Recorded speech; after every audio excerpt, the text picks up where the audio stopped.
आज से 4200 साल पहले मेसोपोटामिया के पास दो नदियों के बीच में ऊर साम्राज्य का शासन था।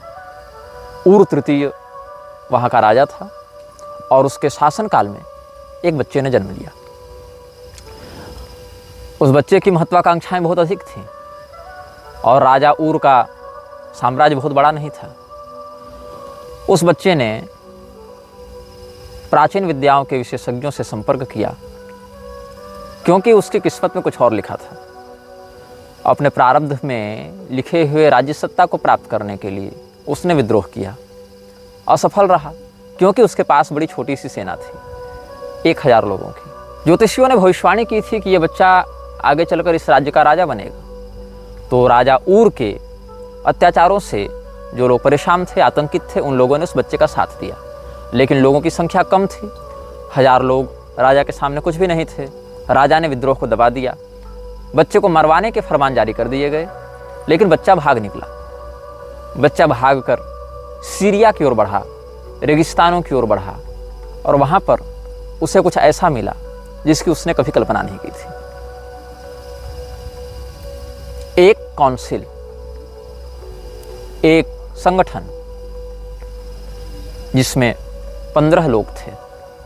ये 15 लोग एक ऐसे व्यक्ति की खोज में थे जो उनका नेतृत्व कर सके। इन 15 लोगों के पास अलग अलग शक्तियाँ थीं, अलग अलग सामर्थ्य थे, अलग अलग प्रकार की इच्छाएं थीं और ये आपस में एकजुट नहीं हो पाते थे। इन्हें आवश्यकता थी एक ऐसे नेता की जो इन सबों को एक सूत्र में बांध सके, इनकी शक्तियों का एकत्रीकरण करके अपने उद्देश्य के लिए प्रयोग कर सके।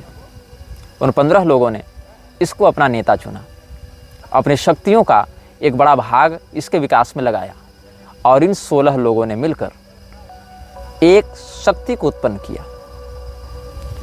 ये जो बच्चा है इसके विषय में आप जानते हैं, इसका नाम है अहरिमान आर्द्र म्लेच्छ, जिसे हम कहते हैं म्लेच्छराज।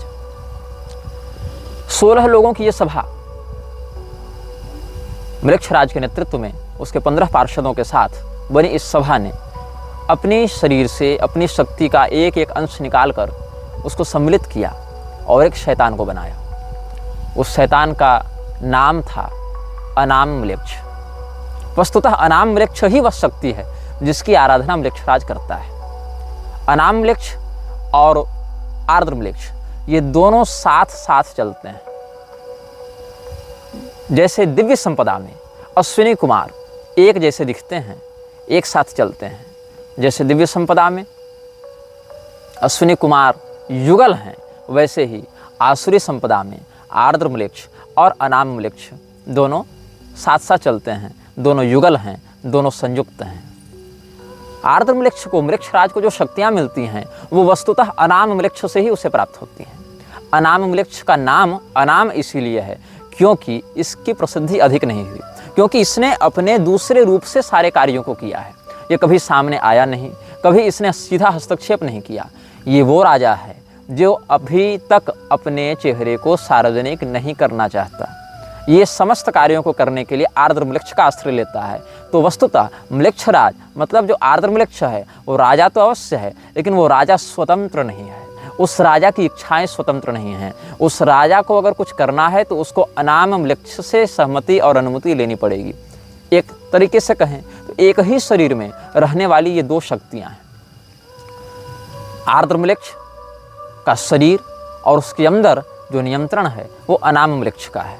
अनाम म्लेच्छ का स्वरूप जैसा मुझे समझ में आया है, जैसा अपने शोध और साधना से हमने ज्ञात किया है, उस स्वरूप के आधार पर हमने AI से कुछ चित्र बनाए हैं जो कि इस वीडियो में, इस श्रृंखला के इस एपिसोड में आपको समय समय पर दिखाए जाते रहेंगे। एक क्रूर स्वरूप एक शैतान का, जिसका जो मुख है वह गधे का है, जिसके पैर कभी मनुष्य और कभी घोड़े के समान होते हैं, जिसके पंख मोर के समान हैं, जिसकी आँखें बहुत क्रूर हैं, जिसके दांत बड़े नुकीले हैं। ऐसा ही स्वरूप है अनाम म्लेच्छ का। और ये अनाम म्लेच्छ ही वह शक्ति केंद्र है, वह शक्तिपुंज है जहाँ से म्लेच्छराज आर्द्र म्लेच्छ जहाँ से अपनी शक्तियों को प्राप्त करता है, जहाँ से उन शक्तियों का प्रयोग करता है।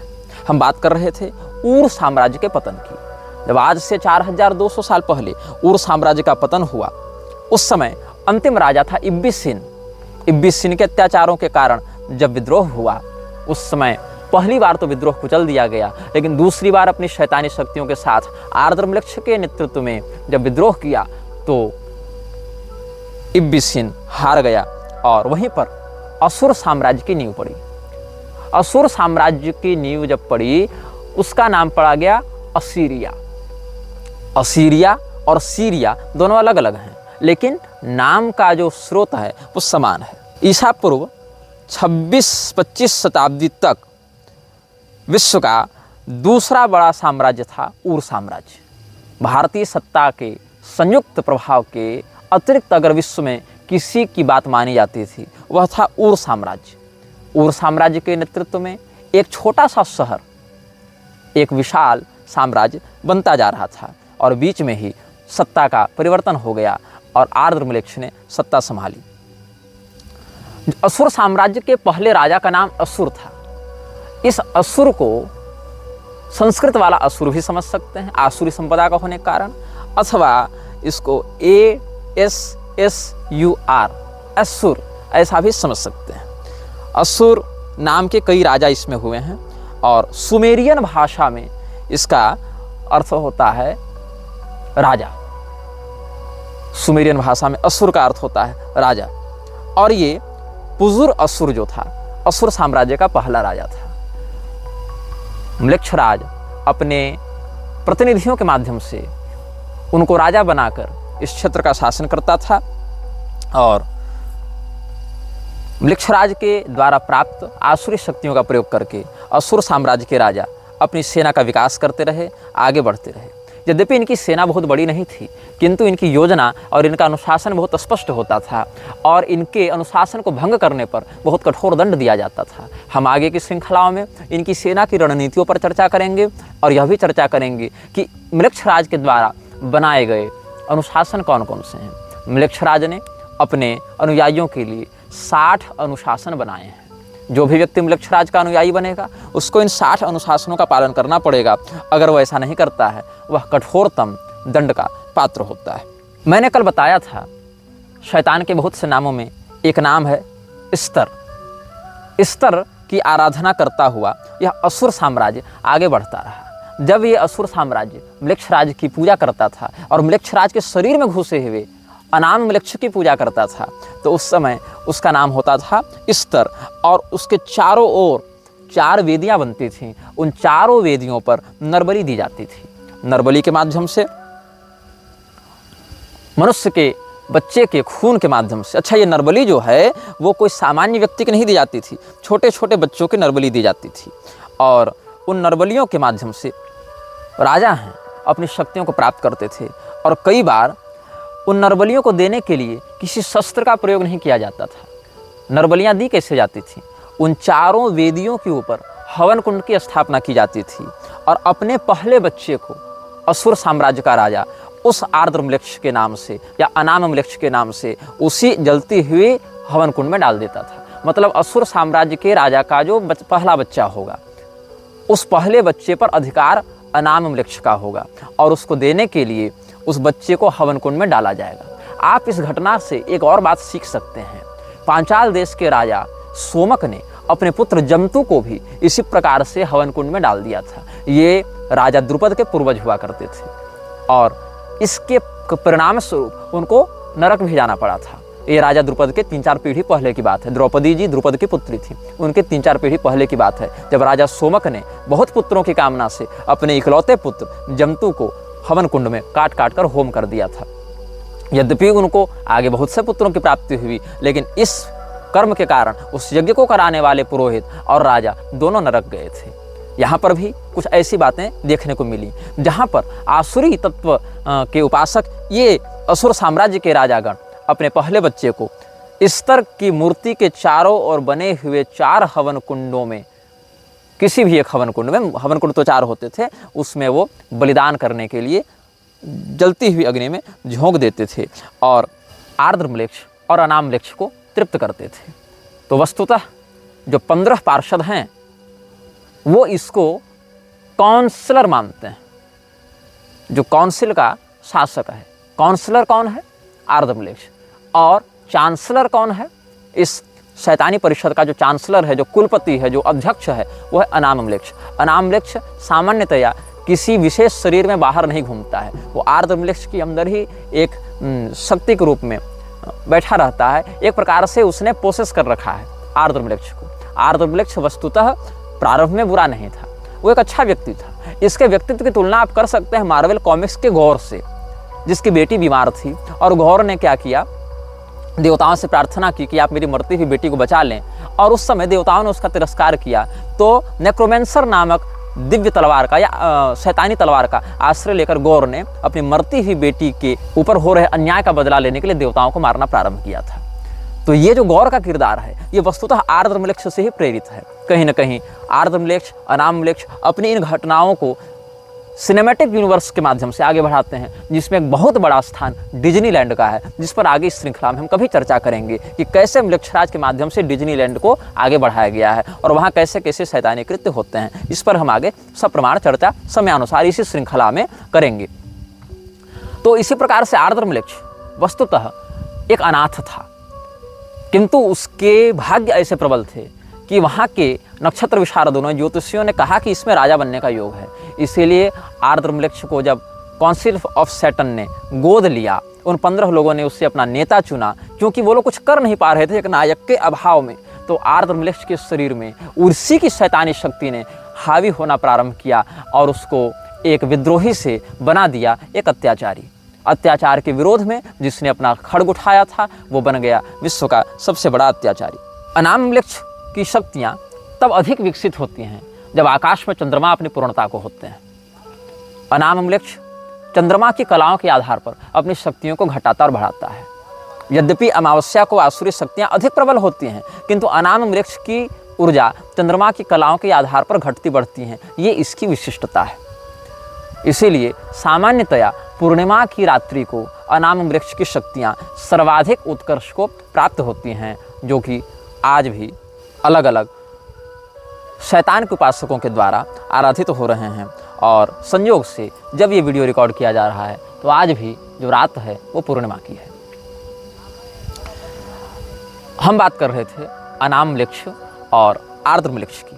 वस्तुतः जो म्लेच्छराज के अंदर शक्ति है, भावना है, प्रवृत्ति है, उसका स्रोत जो अनामम्लेक्ष है, वही अलग अलग स्वरूपों में, अलग अलग सभ्यताओं में विभिन्न नामों से पूजा जाता रहा है। कुछ उसको लूसीफर कह देते हैं, कुछ उसको बफमेट कह देते हैं, कुछ सेखमेट कह देते हैं, कुछ उसको इब्लिस कह देते हैं, लेकिन वस्तुतः उसका जो नाम है वही अनाम है।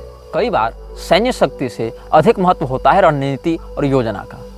आपको अगर इतिहास के पन्नों की ओर ले चलें, एक घटना घटित हुई थी द्वितीय विश्व युद्ध में, जब हिटलर ने हॉलैंड पर कब्जा करने की योजना बनाई। अब हॉलैंड एक ऐसा स्थान है जिसका शहर, जिसका जो नागरिक समाज है, वो जहाँ बसा है वो समुद्र तल से नीचे है। मतलब समुद्र के पानी के द्वारा हॉलैंड की गांव, शहर इत्यादि डूब जाएं, इसकी संभावना सदैव बनी रहती है। इसीलिए दीवारों का आश्रय लेकर, बड़े बड़े किलेबंदी का आश्रय लेकर हॉलैंड के अंदर समुद्र के पानी को घुसने से रोका जाता है।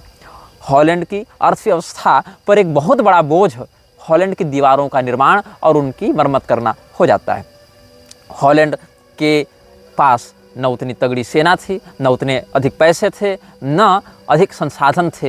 हिटलर ने सोचा कि हम हॉलैंड पर अतिशीघ्र कब्जा कर लेंगे। हिटलर ने आक्रमण कर दिया। हॉलैंड ने अपनी कमजोरी को ही अपनी ताकत बना लिया। उसने यह फैसला दिया कि जिस भी गांव में या जिस भी सभ्यता की ओर हिटलर की सेना बढ़ेगी, उस गांव से संबंधित समुद्री दीवार को तोड़ दिया जाएगा।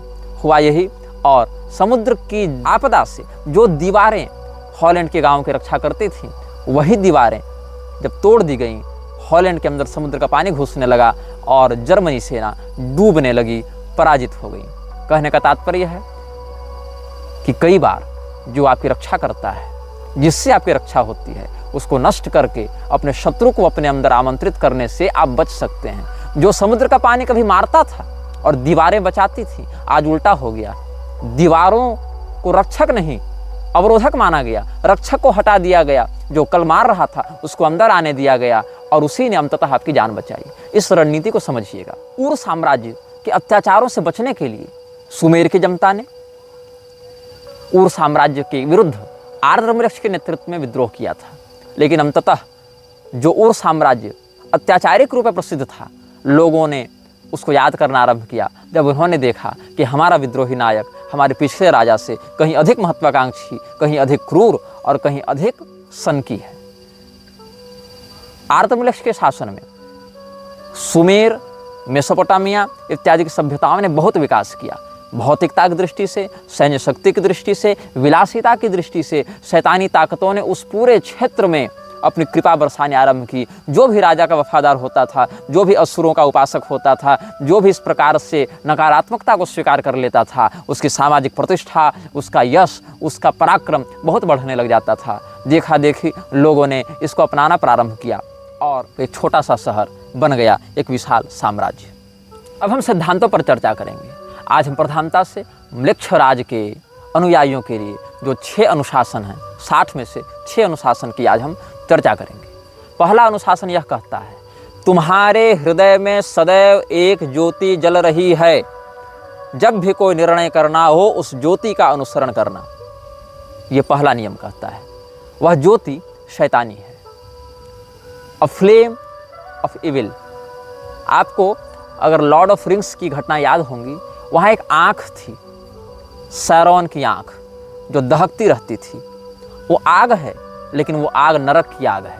वो ज्योति जो तुम्हारे हृदय में जल रही है, अगर तुम उसे स्वीकार करते हो तो ये अध्यात्म की ज्योति नहीं है, ये आत्मा की स्वयं प्रकाश ज्योति नहीं है, ये अनाम वृक्ष की ज्योति है। इसीलिए म्लेच्छराज के सभी अनुयायियों को अपने हृदय में उस ज्योति की स्थापना करनी होती है, जो आंतरिक रूप से उनका मार्गदर्शन करती है, उनके हृदय में वैसी प्रेरणाएं डालती हैं, उनके हृदय में वैसी भावनाएं डालती हैं कि बिना किसी संपर्क के केवल मानसिक परिचय और मानसिक संकेत और तरंगों के माध्यम से अपने गुलामों को अनुशासित किया जा सके, उनको नियंत्रित किया जा सके। तो म्लेच्छराज के अनुयायी सबसे पहले यह प्रतिज्ञा लेते हैं कि हमारे हृदय में अनाम वृक्ष की ज्योति सदैव जलती रहे। अनाम वृक्ष ने म्लेच्छराज के अनुसार दूसरा नियम बनवाया। वह यह है कि जो तुमसे प्यार करे उससे तुम भी प्यार करो। अब ये सब ऐसे नियम हैं जिनको सुनने पर लगता है कि एक आदर्श समाज की परिकल्पना की जा रही है, और इन नियमों को ऐसी शब्दावली में, ऐसी परिभाषा में आगे व्यक्त किया गया है कि लोगों की बड़ी आकर्षक लगती हैं। लोगों को लगता है ये तो बिल्कुल सच्चा मार्ग है, इसमें क्या बुराई है, इसमें क्या शैतानियत है, इसमें क्या नकारात्मकता है। सबसे बड़ी नकारात्मकता वही है जिसको आप न पहचान सकें, जो आपको अच्छाई का वेश बनाकर ठगे। अनाम वृक्ष ने म्लेच्छराज को कहा कि तुम दूसरा नियम यह बनाओ कि जो तुमसे प्यार करे उससे तुम भी प्यार करो। अब इसमें एक समस्या यह होती है कि भाई कोई हमसे प्रेम कर रहा है तो हमसे घृणा कैसे कर सकते हैं, लेकिन ऐसी बात नहीं है। उसके प्रेम के पीछे क्या उद्देश्य हो सकता है। आप यह बात ध्यान में रखें कि रावण ने जब भगवती सीता का हरण किया था तो बारंबार कहता था कि हे सुंदरी, हम तुमसे प्रेम करते हैं, तुम उस वनवासी राम के पीछे क्यों पड़ी हुई हो, चलो हमारे प्रस्ताव को स्वीकार करो, हम तो मंदोदरी से भी ऊपर तुम्हारा आसन रखेंगे, हमारे हृदय में जो प्रेम है तुम्हारे लिए उसको एक बार स्वीकार कर लो।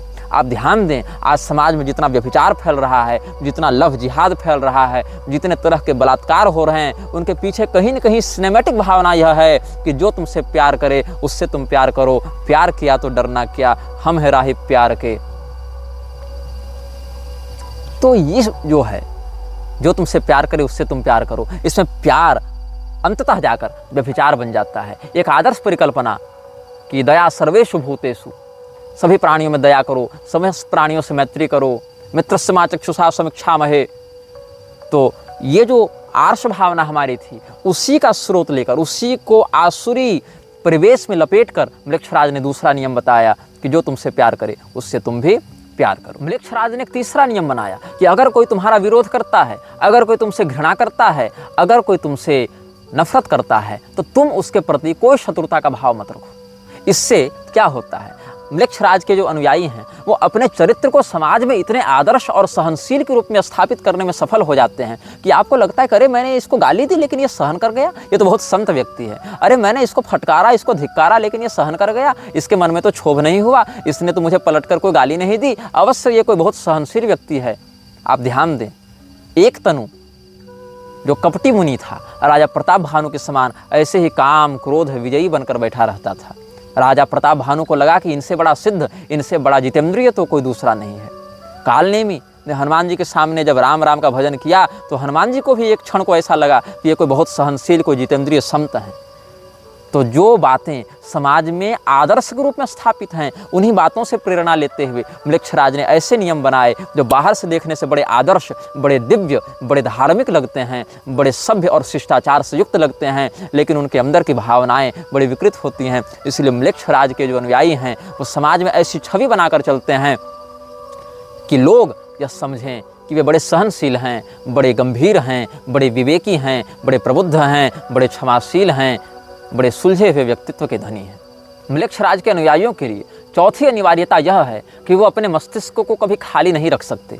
मतलब उनको सदैव कोई ना कोई योजना बनाती रहनी पड़ेगी। योजनाएं जब तक दिमाग में चलेंगी तब तक म्लेच्छराज को उतनी योजनाएं पता चलती रहेंगी। म्लेच्छराज अकेला व्यक्ति है और एक अकेला व्यक्ति हर प्रकार का चिंतन एक साथ नहीं कर सकता। लेकिन अगर उसको 10 लोग सलाह दे रहे हैं, 50 लोग परामर्श दे रहे हैं, 100 लोग परामर्श दे रहे हैं, तो 50-100 लोगों के विचारों के कारण एक साथ 50-100 विचारों से जुड़ सकता है। इसीलिए पहले नियम के अनुसार जो ज्योति हृदय में स्थापित है, उसी ज्योति के माध्यम से वो तुम पर नजर रखे हुए है। वो शैतानी ज्योति जो हृदय में तुमने संकल्प से स्थापित की है, उसकी गुलामी स्वीकार करके तुम अपने मन में जब योजनाएं बनाते हो, उन्हीं योजनाओं को वो सुनता है, वो समझता है, एक साथ उनको ग्रहण करता है। जैसे इंद्रिय विषयों को ग्रहण करती है, वैसे तुम्हारे हृदय की उस भावना को समझ लेता है, पकड़ लेता है। अगर तुमने एक बार अपना जीवन उसको सौंप दिया तो मानसिक रूप से तुम उससे बंध गए। फिर तुम जो जो योजना बनाओगे वो सारी बातें उसको पता चलती रहेंगी। अगर उसके विरुद्ध कुछ योजना बना रहे हो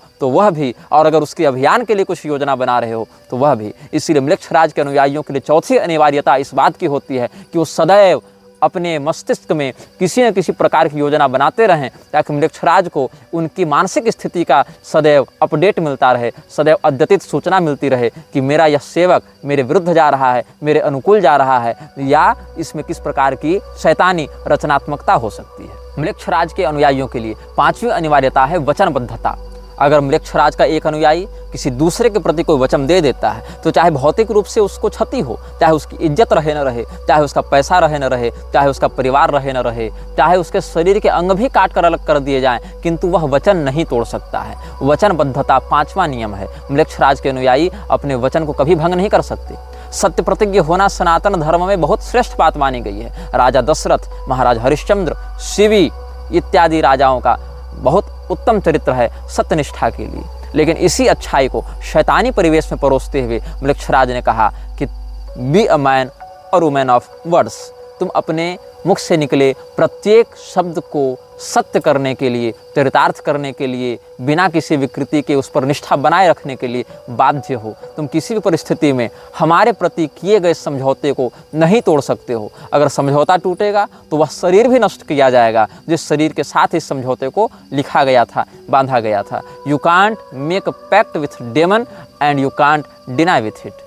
आप अगर शैतान के साथ कोई समझौता करते हैं, वो समझौता उस शरीर के साथ ही खत्म होता है जिस शरीर के साथ आपने समझौता बनाया था। और अगर आपने यह समझौता अपनी चेतना से जोड़कर बनाया है, तब फिर आपकी पारलौकिक गति भी बाधित होगी। शरीर नष्ट होने के साथ साथ वो समझौता नष्ट नहीं होगा। फिर अगर शारीरिक केवल आपने बनाया है समझौता, तब शरीर नष्ट होगा। अगर समझौता टूटा तो आप मरेंगे। लेकिन अगर आपने अपनी चेतना उसको बेच दी है तो आपको इतना कुछ धन दौलत दे देगा, इतने बड़े स्तर पर पहुंचा देगा वह, कि आपको लगेगा कि विश्व मेरी उंगलियों पर नाच रहा है। लेकिन फिर वह आपकी चेतना को अपना वशीभूत करके, जिस प्रकार से प्रेत सिद्धि इत्यादि करके रख लेते हैं, वैसे ही आपकी ऊर्जा को वह अपना आहार बनाकर आपसे अपनी गुलामी अंतस्थित भाव से भी कराएगा। आपकी पारलौकिक गति में वह व्यवधान उत्पन्न करेगा। जैसे प्रेत की उपासना करने वाले लोग अंत में प्रेत गति को प्राप्त होते हैं, वैसे शैतान के साथ समझौता करने वाले लोग भी शैतान के ही गुलाम बन जाते हैं। म्लेच्छराज का बनाया हुआ छठा नियम पांचवें नियम से जुड़ा हुआ है। पांचवा नियम यह कहता है कि आप कभी भी अपने वचन को नहीं तोड़ सकते। लेकिन छठा नियम यह कहता है कि यदि बात आती है अपने हाउस को बचाने की, हाउस मतलब आपका घर नहीं, हाउस मतलब हाउस ऑफ काउंसिल, जहाँ पर आपकी शैतानी परिषद बैठी है, अगर उसके अस्तित्व की बात आती है तो आप अपने वचन को तोड़ेंगे। आप वहाँ पर कंप्रोमाइज़ करेंगे। आप वहाँ पर स्वयं को एक व्यक्ति मानकर नहीं चल सकते कि मैं एक व्यक्ति हूँ, मैंने वचन दिया। अगर संस्था को बचाने की बात आएगी तो आपको अपने वचन को अगर तोड़ना पड़ेगा, संस्था अगर वचन तोड़ने से बचेगी तो वहाँ पर आप अपने वचन को तोड़ेंगे। कुल मिलाकर बात यह है कि शैतानी परिषद का जो 15 लोग हैं और 16वां जो उनका नेतृत्व करता है आर्द्र म्लेच्छ, जिसके अंदर घुसा है 17वां तत्व अनाम म्लेच्छ, इसीलिए कहते हैं the council of 17 ruled by 2। ये भी शब्द बहुत स्थानों पर जो इस विषय में शोध करते हैं उनको मिलता है। काउंसिल ऑफ 17 रूल्ड बाय 2, 17 लोगों का यह परिषद है जिसमें 2 व्यक्ति शासन करते हैं। दिखते 16 हैं क्योंकि अनाम म्लेच्छ और आर्द्र म्लेच्छ तो एक ही शरीर में रहते हैं, लेकिन हैं वो 2। तो काउंसिल ऑफ 17 रूल्ड बाय 2, तो इस काउंसिल को ही हाउस कहा गया है, यही इनका घर है। आपका घर कहीं बाहर नहीं। जो शैतान के गुलाम हैं, म्लेच्छराज के सेवक हैं, वो इसी काउंसिल के वफादार हैं, इसी घर के परिवार के सदस्य हैं।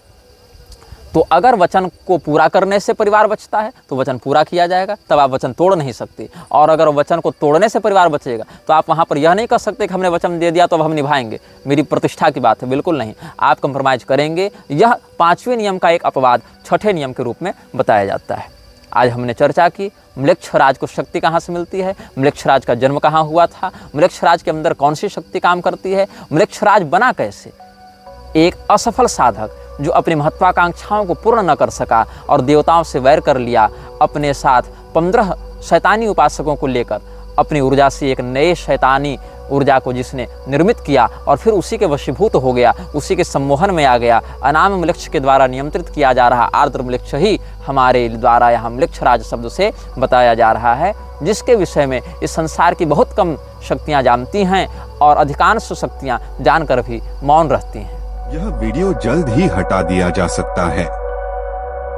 कृपया थर्ड पार्टी ऐप्स का उपयोग करके डाउनलोड करें। आप इस वीडियो को अपने चैनल पर फिर से अपलोड भी कर सकते हैं।